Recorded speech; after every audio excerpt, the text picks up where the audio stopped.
श्री स्वामी समर्थ. जयशंकर. शंकर महाराजांची सेवा करणं किंवा शंकर महाराजांच्या सेवेत येणं हे पण आपल्या मागच्या जन्माचं कुठलं तरी पुण्य असतं. तेव्हाच शंकर महाराज आपल्याला त्यांच्या सेवेत रुजू करून घेतात. ही माऊली पण आपल्यावर खूप प्रेम करते आणि खूप दयाळू आहे.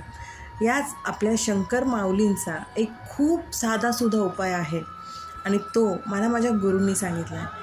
या उपायाला ना कुठल्या पूजेची गरज आहे, ना पारायणाची गरज आहे, ना कुठली पोथी वाचायची गरज आहे. गरज आहे ती फक्त आणि फक्त विश्वासाची. आपल्याला आपल्या आध्यात्मिक प्रगती करायची असेल, आपल्याला आपल्या अध्यात्माच्या वाटचालीवरती पुढे चालायचं असेल तर त्यासाठी, किंवा ज्यांना आर्थिक अडचणी येत असतील, ज्यांना आर्थिक त्रास होत असतील, प्रत्येक बाजूनी कोणती होत असेल, त्यांनी हा उपाय करू शकतात. हा खूप साधासुद्धा उपाय आहे. त्या उपायाला खरंच कशाचीच गरज नाही आहे. जर तुम्हाला अध्यात्माची प्रगती करायची असेल ना, तर महाराजांच्या मठात बुधवारी दर्शनाला जा. मी स्वतः महाराजांच्या दर्शनाला पूर्वी बुधवारीच जायचे आणि महाराज अतिशय सुंदर दर्शनही द्यायचे. खूप वेळ हा एक अनुभवही घेतला होता की मी बुधवार सोडून महाराजांच्या दर्शनाला इतर दिवशी गेले होते, ज्या अर्थातच रविवारी गेले होते. आणि त्यावेळेला इतकी गर्दी होती की महाराजांचं मला मुखदर्शनही करता आलं नाही, कारण का माझा वार महाराजांनी बुधवार ठरवून दिला होता. आणि ज्या वेळेला बुधवारी मी महाराजांच्या दर्शनाला जायचे ना, त्या दिवसापासून अध्यात्मात खूप प्रगती झाली. आणि असंच मला माझ्या गुरूंनी काही आर्थिक अडचणींसाठी किंवा काही आर्थिक अडचणी आपल्या प्रत्येकाच्या आयुष्यात येतच असतात. कधीतरी कोंडमारा होतच असतो आर्थिक गोष्टीवरनं. त्यासाठी मला माझ्या गुरूंनी हा उपाय सांगितला होता. तो म्हणजे शंकर महाराजांच्या मठात दर शुक्रवारी दर्शनाला जाऊन बघा, कारण का शुक्रवार हा लक्ष्मीचा वार आहे. आणि अर्थातच ह्या आपल्या योगींना सगळ्या गोष्टी त्यांच्या अधीन असतात. आपले स्वामी समर्थ शंकर महाराज, जे कोणी संत असतील, त्या सगळ्या योग्यांच्या हातामध्ये प्रत्येक गोष्टीचं सामर्थ्य असतं. त्यावेळेला त्यांनी मला शुक्रवारी महाराजांच्या दर्शनाला जायला सांगितलं. आणि काय करायचं, काही नाही, तिथं जायचं, त्यांच्या समोर उभं राहायचं. त्यांना मनातलं काही सांगायचीच गरज पडत नाही, कारण का महाराजांच्या डोळ्यातली नजर इतकी आपल्या खोलवर हे असते ना, की त्यांच्या डोळ्यात बघितल्यानंतरच वाटतं की त्यांना खरंच काही सांगायची गरज नाही आहे. हात जोडून फक्त महाराजांच्या समोर उभं राहा, त्यांच्या पुढे समर्पण व्हा, नतमस्तक व्हा आणि त्यांना फक्त सांगा, तुम्ही सर्व जाणताय महाराज, मी सांगण्याची गरज नाही, तुम्ही माझ्या मनातलं ओळखा आणि तुम्ही ती इच्छा पूर्ण करा. फक्त आणि फक्त विश्वासाने महाराजांना हे सांगा. महाराज कुठल्या ना कुठल्या मार्गाने तुमची आर्थिक कोंडी किंवा ज्या काही असतील त्याच्यात नवीन मार्ग दाखवतातच. फक्त महाराजांपुढे नतमस्तक होण्याचीच गरज आहे. महाराजांपुढे आपलं रडगाणं गात बसण्यापेक्षा आहे ना, फक्त महाराजांना सांगा की तुम्ही सर्व जाणता, तुम्ही सर्व ओळखता, मला सांगण्याची काही एक गरज नाही आहे. शंकर बाबा, तुम्हीच आई आहात आणि तुम्हीच बाबा आहात. एका आईला त्याच्या मुलाने सांगण्याची काहीच गरज पडत नाही, कारण का ती आई आपल्या मुलाच्या मनातलं सगळं ओळखते. हेच तुम्ही शंकर महाराजांसमोर शांत उभं राहून बोला. खरंच महाराज ऐकतात आणि महाराज आपल्याला सगळ्या गोष्टीतनं मोकळं करतात. आपल्याला प्रत्येक त्रासातनं महाराज मोकळं करतात. गरज असते ना फक्त ती आपल्या विश्वासाचीच. कारण का मला जेव्हा हा उपाय सांगितला तेव्हा मी तो विश्वासानेच केला. आपल्या गुरुने आपल्याला जी गोष्ट सांगितली असेल किंवा जे काही करायला सांगितलं असेल ना, त्याच्यावर कुठलाही किंतु परंतु न करता त्या विश्वासाने जर ती गोष्ट आपण केली ना, आपल्या गुरुचा शब्द जर आपण पाळला ना, तर आपल्याला आपले जे इष्टदैवत असतात, जे कुलदैवत असतात, आपले स्वामी शंकर महाराज जे कोणी असाल, ते आपल्याला नक्कीच याचं फळ देतात. शंकर महाराजांच्या मठात शंकर महाराजांना सिगारेट दाखवण्याची पण सेवा करतात, पण ती फक्त पुरुषांनी करावी असे आहे. तिथे स्त्रियांनी करू नये सांगितलेलं आहे. यावरतीही मला माझ्याच गुरूंनी जो उपाय सांगितला होता की तिथे आपण काडीपेटी ठेवून यावी.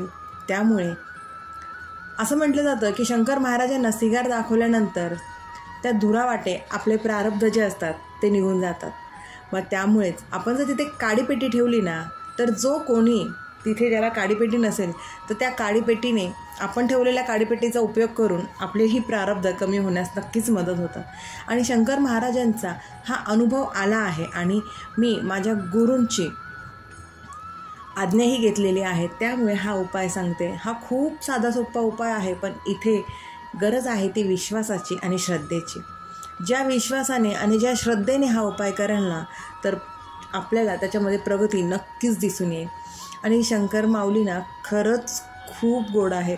म्हणजे ना अक्षरशः तिथे गेले ना काही मागायचीच गरज पडत नाही. फक्त तिच्या डोळ्यात डोळे घालून बघत राहा. अक्षरशः प्रत्यक्ष आपल्याकडे बघतायत हा भास होतो. आणि खरंच खूप सुंदर आहे त्या मठात जाणं. ज्यांना कोणाला योग असेल त्यांनी नक्की जा. आणि मी तर म्हणेल की आधी अध्यात्मातली प्रगती करा. त्यामुळे बुधवारी शंकर महाराजा मठात नक्की जा. अध्यात्मात प्रगती झाली ना की बाकी कशाचीच गरज पडत नाही. आणि ज्यांना खरंच आर्थिक अडचणीतनं खूप कोंडमारा होतो आहे त्यांनी शुक्रवारी शंकर महाराजांच्या मठात जा.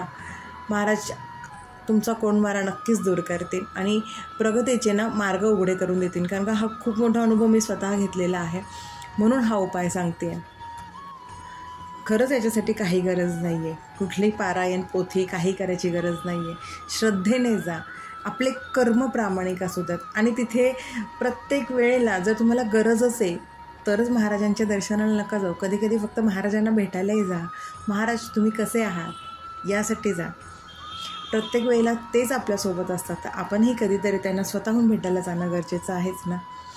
त्यामुळे कधीतरी सारखं मागायला न जाता कधीतरी फक्त भेटायला जा. एवढा आनंद त्यांनाही होतो ना की तो त्यांच्या चेहऱ्यावरनं दिसतो. ओळखण्याची क्षमता आपल्यामध्ये असायला हवी.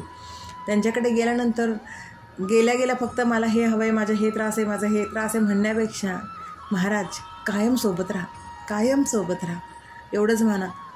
कधीच साथ सोडणार नाही, कधीच कुठल्याही प्रसंगात. कितीही खाली तळागाळाला गेले ना आपण तरी आपल्याला हात देतात. खूप अनुभव शंकर महाराजांनी दिलेले आहेत आणि अत्यंत कठीण प्रसंगात महाराजांनी साथही दिलेली आहे. अशी ही माऊली तुमचे आमचे आपले प्रश्न सोडवण्यासाठी उभीच असते. फक्त आपण तिच्याकडे श्रद्धेने जाण्याची गरज आहे, विश्वासाने जाण्याची गरज आहे. हे उपाय नक्कीच करून बघा आणि अनुभव आले तर नक्कीच कमेंटमध्ये कळवा. आणि आपल्या गुरूंवरती पूर्ण विश्वास ठेवून श्रद्धेने सगळे उपाय करा. आणि खरंच प्रत्येक वेळेला आपले कर्म हे खरंच प्रामाणिक असायला हवेत. कारण का कर्माशिवाय कुठलीही गोष्ट होत नाही. जर आपले कर्म प्रामाणिक असतील ना तर महाराज आपल्याला स्वतःहून भरभरून देतात. पण आपली परीक्षाही घेतात. त्या परीक्षेत पास होणंही गरजेचं आहे. त्यामुळे कर्म अत्यंत प्रामाणिक ठेवा. कर्म जर प्रामाणिक असतील ना तर आपल्याला खरंच कशाचीच गरज पडत नाही.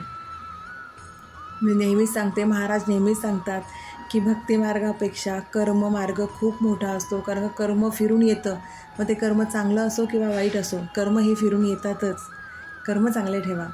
महाराजांवर अत्यंत विश्वास ठेवा. दृढ श्रद्धा ठेवा. ही माऊली खूप मदत करते, वेळोवेळी प्रचिती देते. शंकर महाराज माझ्या आयुष्याचं असं समीकरण आहे ना की त्यांच्याशिवाय ना कुठलीच गोष्ट हे होत नाही आहे. म्हणजे कधी शब्दही कमी पडतात. स्वामींनी जसं काय शंकर महाराजांच्या पदरात मला टाकलं आहे अशा भावना आहेत. त्यामुळे शंकर महाराजांची सेवा करा. शंकर महाराज कधीच सोबत सोडत नाहीत. आपल्या एकदा धरले की या माऊलीचं बोट पकडा. अध्यात्माच्या मार्गावरती खूप पुढे घेऊन जाते. त्यामुळे विश्वास ठेवा, श्रद्धा ठेवा आणि जे हे 2 उपाय आहेत ते नक्की करा. अनुभव नक्कीच येते. श्री स्वामी समर्थ. अशक्य ही शक्य करतील स्वामी. अशक्य ही शक्य करतील स्वामी.